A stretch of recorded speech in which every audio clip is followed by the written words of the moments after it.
really happen? Or were they the biggest hoax of all time? Trevor Weaver has dedicated years of research to the Apollo missions and was once a supporter of the moon landings. We didn't go to the moon, and that is an established fact. NASA provided all the topographical data they had, all the photographs, all the massive models to Stanley Kubrick, so they could actually fake moon scenes. Could the moon landings actually have been faked by Hollywood director Stanley Kubrick? The history books say otherwise, that Apollo 11 astronaut Edwin Buzz Aldrin spent 3 days traveling to the moon and was the first to follow Neil Armstrong's historic footsteps. Beautiful, beautiful. Isn't that something?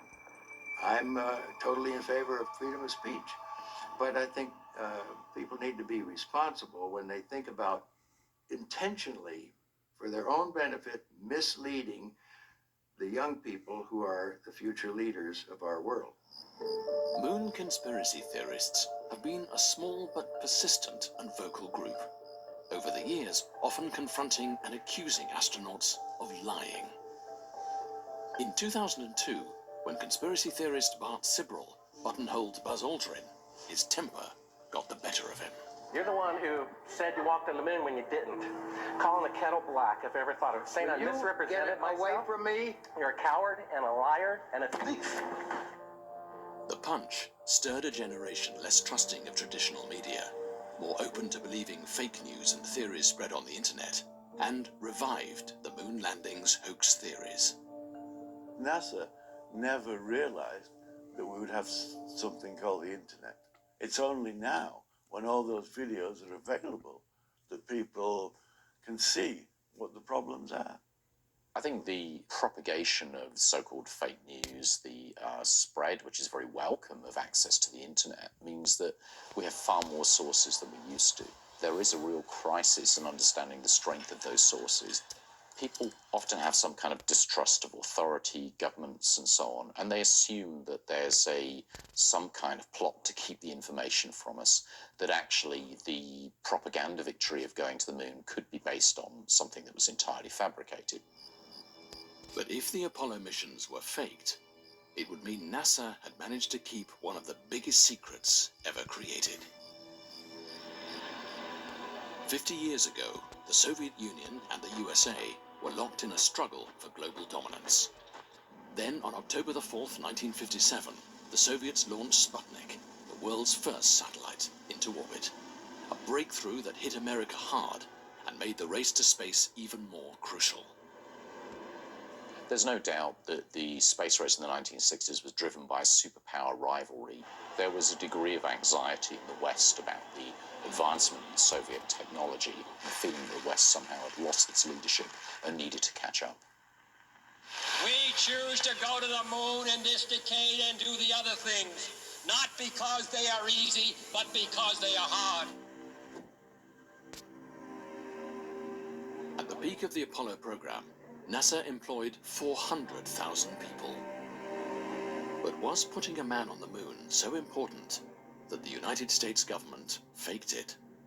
If so, a legion of NASA employees not only participated in the deception, but they kept the secret from the rest of the world.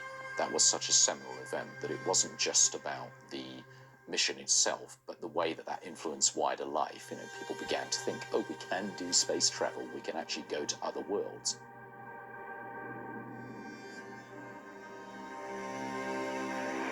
On July the 16th, 1969, the 3 Apollo 11 astronauts prepared for liftoff. But while the world eagerly awaited for history to be made, one man was already skeptical.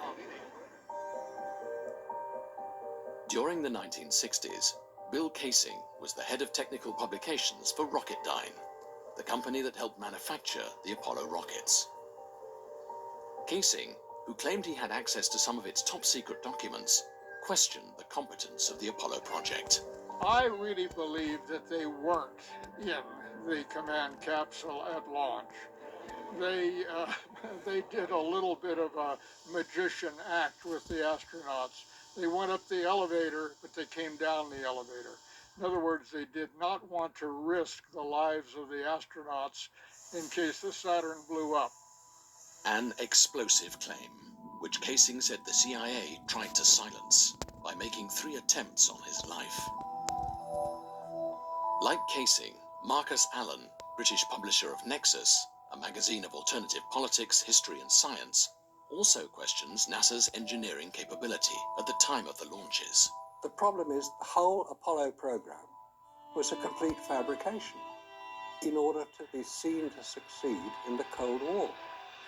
The myth of Apollo is what is holding NASA back from future space travel. It's a tragedy. We didn't go the first time, we can't go now, we've never been. They lied to us. But if it didn't put a man on the moon, it would have had to fake the evidence. And its own visual images have done the most to fuel conspiracy theories. Every photograph taken on the lunar surface is online, 5,771. Some of them are not particularly good, some are out of focus, some are light struck, some just don't show very much of interest, and some of them are very good indeed. And it's the very good ones I question. I do not believe they were taken on the moon. They were taken here on Earth. Conspiracy theorists believe NASA faked all 6 of the Apollo moon landings and point to these NASA photographs as proof.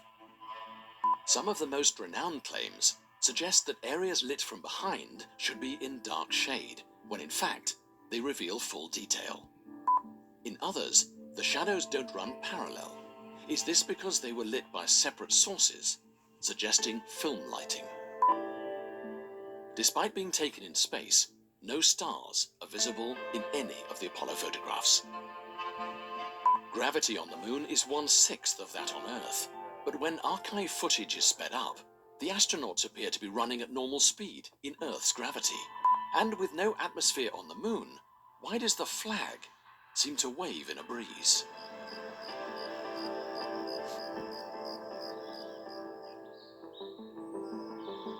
Mankind's first steps on the moon have become the epicenter of hoax theories. Conspiracy theorists claim NASA faced a formidable challenge with its primitive 1960s technology.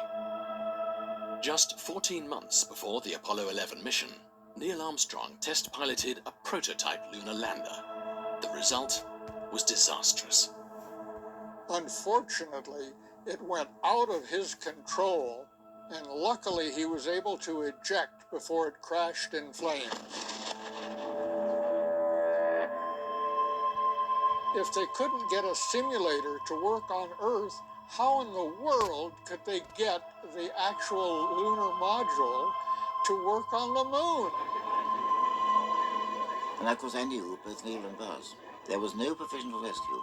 Had they made a faulty landing, they couldn't have got back. That would have been too ghastly to contemplate. The technology to do it. And the risk is too great. They could not afford to risk failure.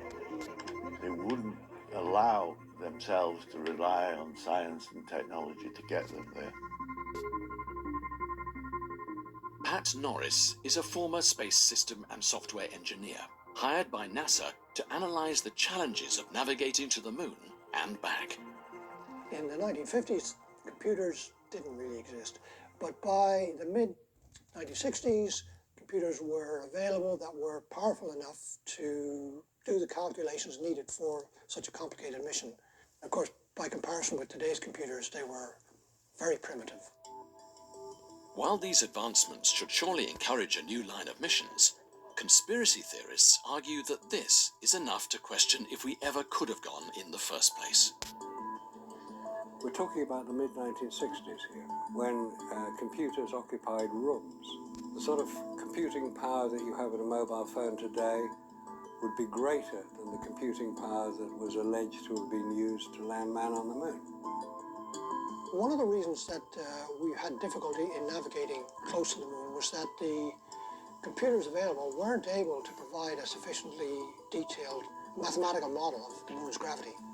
Perhaps there wasn't enough information, but even if there had been enough information, the computers probably wouldn't have been able to cope with it. They were adequate for the mission at the time, but only just. Unlike modern-day PCs, the Apollo computers didn't have to store files or process images. Most of the number crunching was done at mission control, and the information transmitted back to the astronauts. In their attempt to disprove the missions, conspiracy theorists have analysed the footage of the moon landings frame by frame. One of the most famous pieces of footage in history is Buzz Aldrin's dance across the moonscape.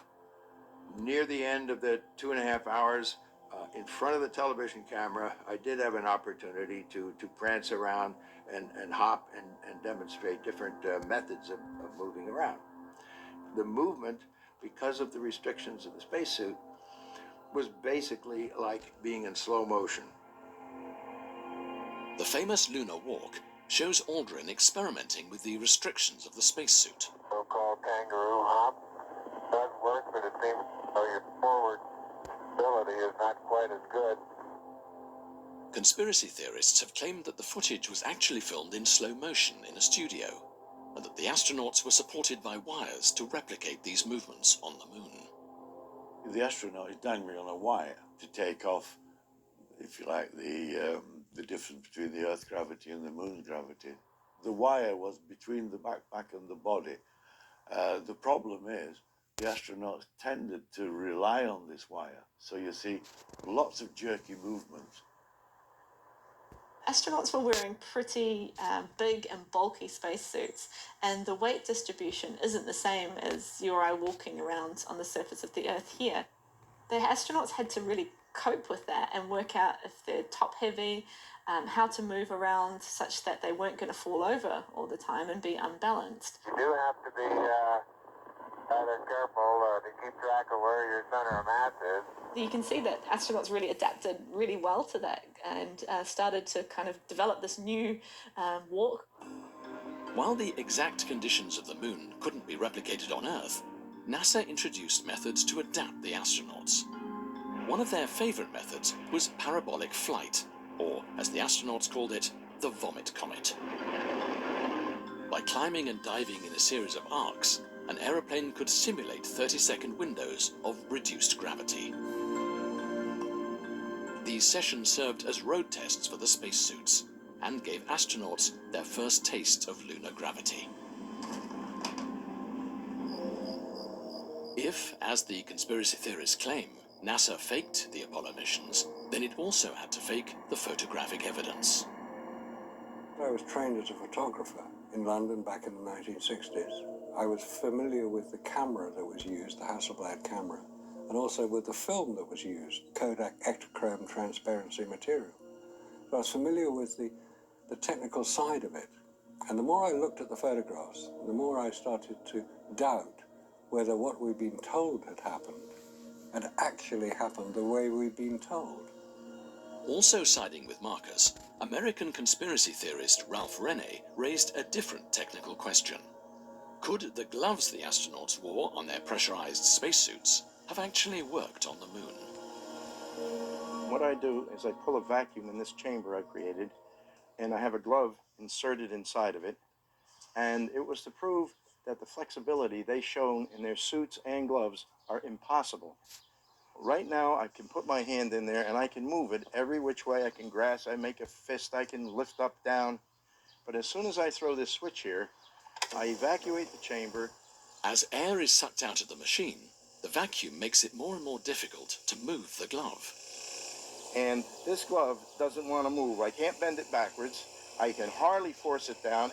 I mean, how could you pick up small screws and bolts like they've shown them to do, or trigger a little tiny trigger on a camera with the glove doing this? If it seems impossible to operate a camera properly in pressurized gloves, how could these perfect pictures have been taken?